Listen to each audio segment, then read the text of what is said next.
Hello children, how are you all? Hope you are fine and good. I am your teacher Dakshayani from Bhadasanath Metric Higher Secondary School, Arakonam. Children, today we are going to see 12th standard Zoology chapter 4. What is the name of the chapter, children? Principles of Inheritance and Variation. So, in the previous session, what are all the topics we discussed, children?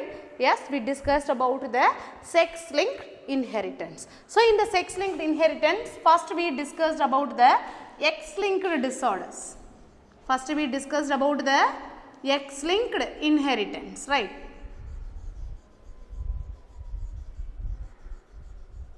X-linked inheritance, and in that what are all the two diseases we discussed? We discussed about the hemophilia. We discussed about hemophilia, and another one disorder we discussed is that color blindness. Color blindness, and later we discussed about the Y-linked inheritance.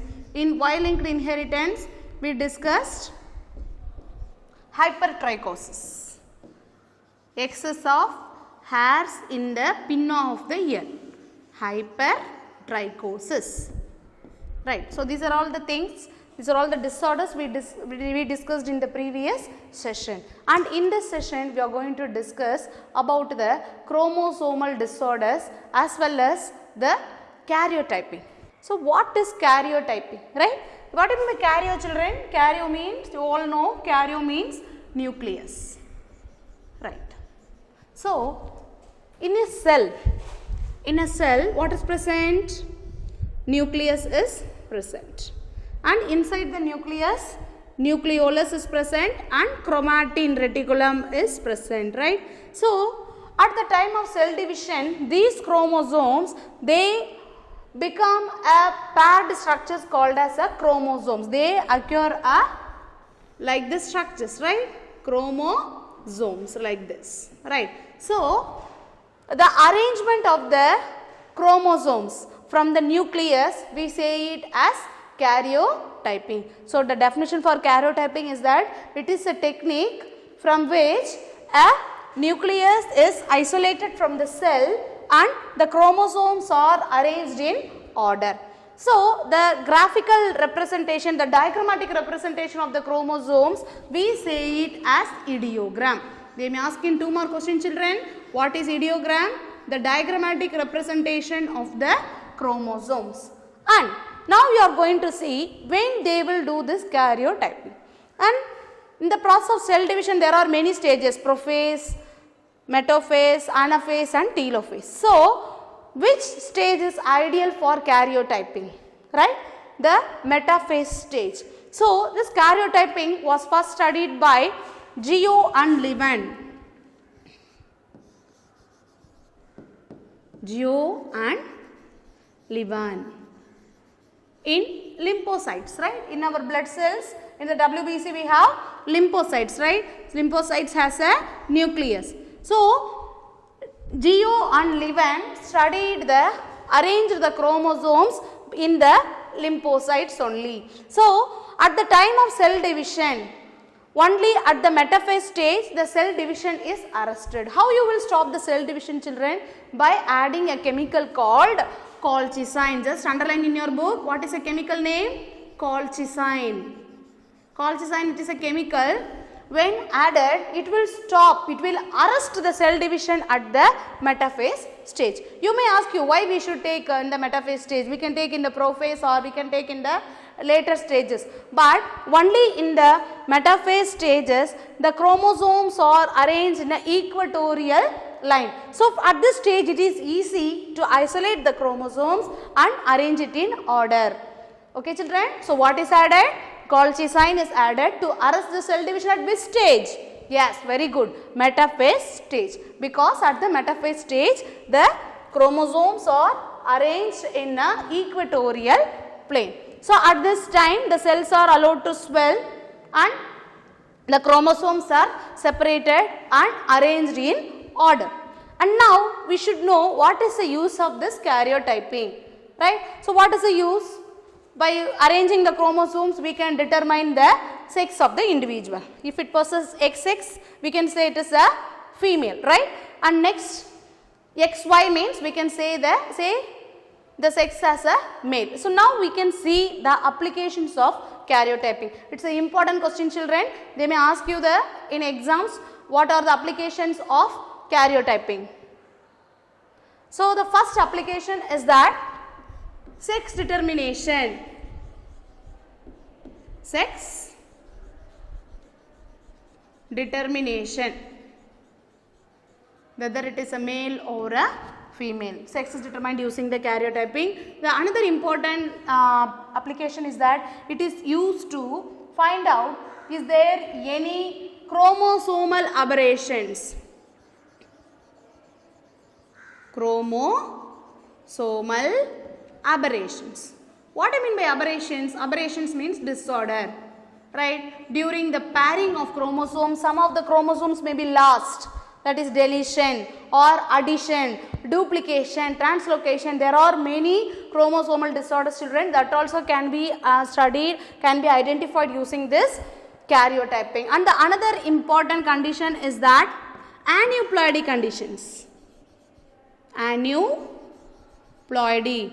Aneuploidy in the sense 2n plus 1, right? One addition of one chromosomes, 2n minus 1.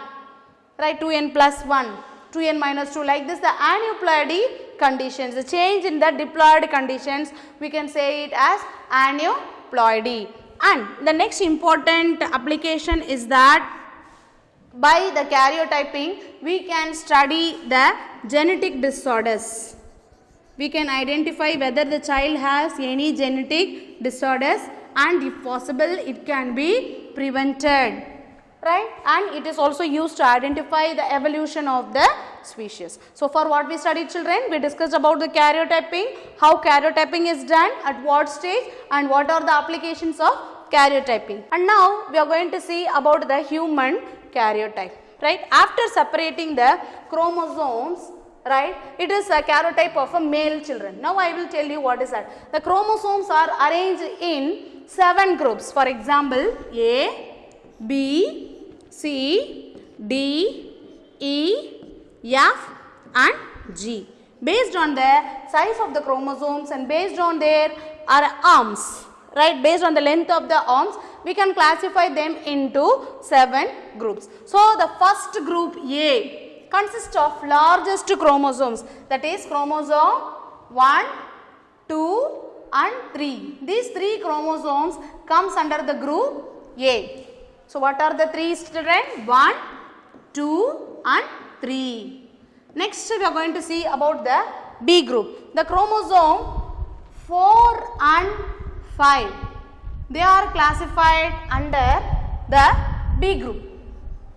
So in the B group 4 and 5. And C, A is the largest. A group consists of largest chromosome, but C is the largest group of chromosomes. The chromosomes from 6, 7, 8, 9, 10, 11 and 12. These chromosomes comes under the group C. So C group is said to be the largest group, right, because it consists the chromosomes from 6 to 12. So C group consists of 6, 7, 8, 9, 10, 11 and 12 chromosomes, 12th pair, right. And now again 13, 14 and 15 comes under the group D. 13, 14 and 15. Next E group 16, 17, 18 comes under the E group. 16, 17 and 18, 19 and 20. 19, 20 comes under the group F. So 19 and 20. And G group. G group consists of 21, 22 and 23rd pair, right. These comes under the G group. So 21, 22 and 23. This 23rd group consists of one X and one, it is the smallest chromosome, so it is a Y. So, if the chromosomes are X and Y, this is X and Y, so we say it as a human karyotype of male. If it is a female, there will be 2X. So, by the karyotype we can identify the sex also. So, how many groups, children? We can classify the chromosomes into 7 groups from A to G. And now we are going to see some of the symbols. Some of the symbols, in that the first one we are going to see this symbol, the square box, right? It is denoted, this symbol is used to denote a male. A round denotes a female.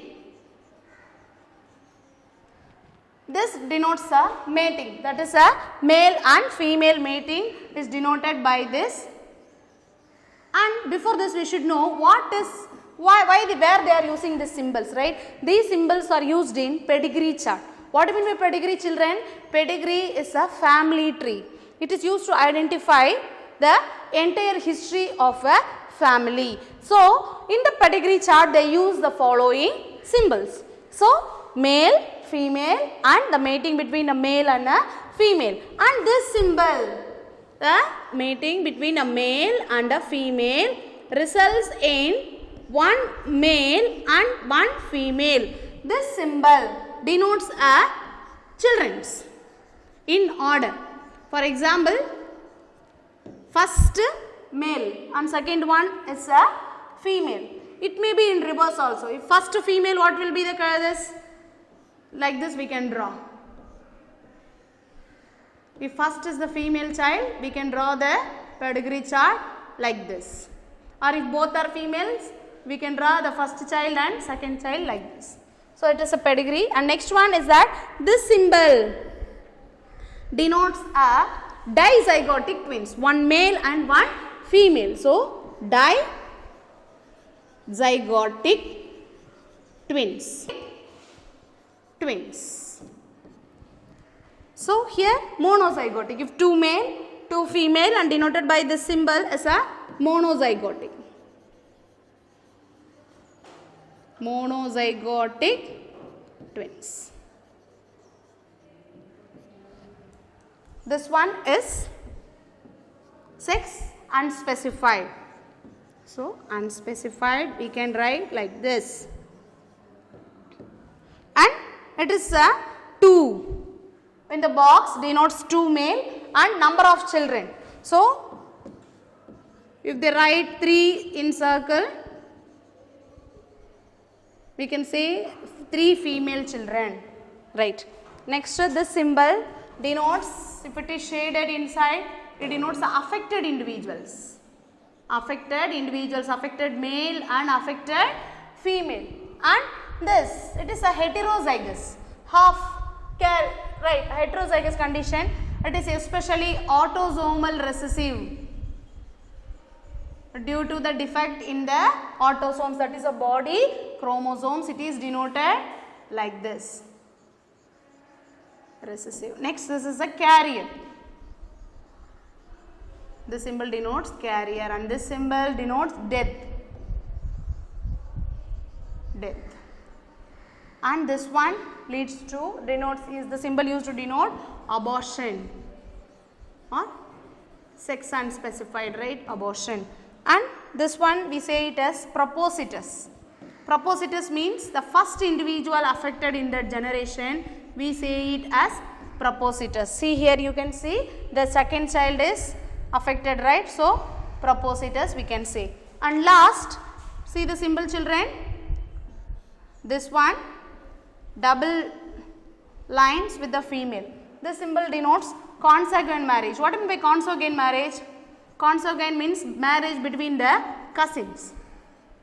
Consanguine. So, closely relationed marriage between the very close relations we denote by this symbols. Mostly this type of relations lead to disorders. So, these are all the symbols commonly used in pedigree chart, children. So, with this session comes to an end, children. In the description we have attached the study material, assessment and question bank for this lesson. Go through it. Have a nice day, children. Thank you.